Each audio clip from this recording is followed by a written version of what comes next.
27 years ago, I saw the first Mission Impossible movie at the cinema, when you went to the cinema just as something to do. Now, I'm going to see the latest Mission Impossible movie when you have to make a concerted effort just to go to the cinema. Tickets on sale now. What was Mission Impossible Dead Reckoning Part 1 like all these years later? You've never seen me very upset. Hang on! Ethan! Feel free to like and subscribe, and let's find out. I'm going to be very honest with you, it far exceeded my expectations. It was actually really good. It will take your breath away. And I'm saying that because I was never a big Tom Cruise Mission Impossible franchise guy. I like Tom Cruise, but in these movies, it wasn't the Cruise I knew from the 80s. Can I finish? It was just action star Cruise, not actor Cruise. Can I finish? So in this film, I'd say the action was absolutely on point. Great scenes, believable scenes, some of the fighting scenes with Tom Cruise, despite the fact that he's old, were believable. He still had a certain explosiveness, even if he's pushing 60. He did not come off like William Shatner in some of the later Star Trek movies, Roger Moore in some of the later James Bond movies. He still had a aesthetic, physical believability. The narrative, the intro was good, then it was a bit slow. Once the suspenseful spy stuff starts, it really took off. This is a real suspenseful spy type movie. There were going to be a lot of practical effects. It wasn't a big CGI fest, like for example, the latest Indiana Jones movie. The other thing which was very topical now of its time, despite being filmed just before 2020, was the AI plotline. On the one hand, the AI plotline was a MacGuffin, just to give an excuse for an action movie, but on the other hand, the AI plotline itself was kind of, to an extent, interwoven into the plotline. There's certain scenes, not to give much away, where the AI thing, when they're spying, is kind of affecting their technology. In terms of Tom Cruise, I'm going to be honest, I was very apprehensive going into this film. I'm like, he's pushing 60 and he still wants to be this big action star jumping over buildings. You're like, give it a rest, mate.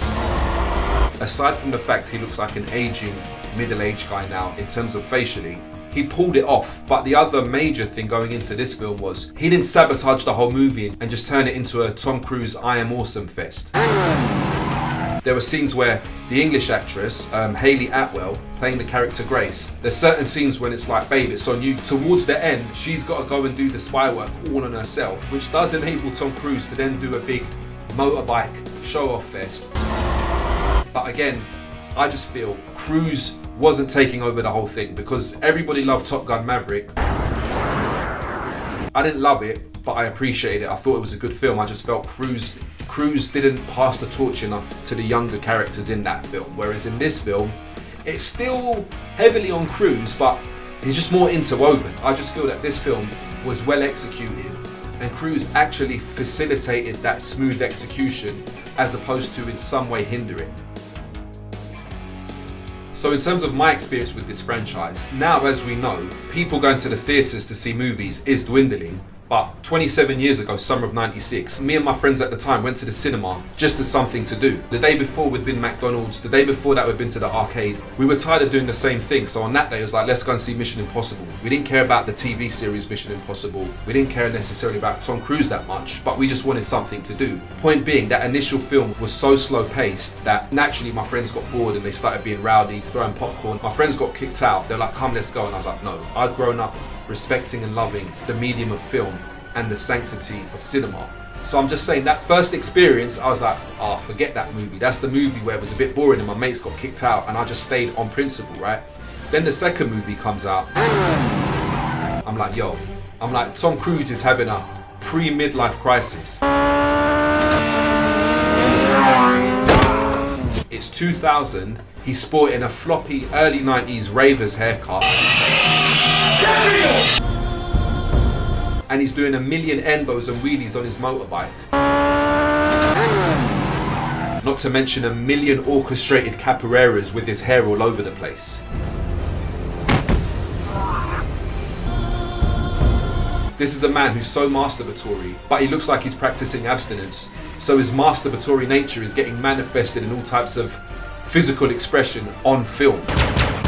And on top of that, in Magnolia, Suck my big fat Sausage! He's definitely going through a pre-midlife crisis, especially with that wanky hairstyle. Man! So, first one, boring, my mates got kicked out. The second one, it was just Cruise wanking himself to compensate for the fact he's getting a little bit older. So I'd never given this franchise the time of day. This one comes out now, Dead Reckoning, and I'm saying to myself, you know what? Indy's getting slaughtered. They say this is going to be decent. I'm just going to go on principle to see what it was like. Like her. It's pulse pounding. Way better than I expected it to be.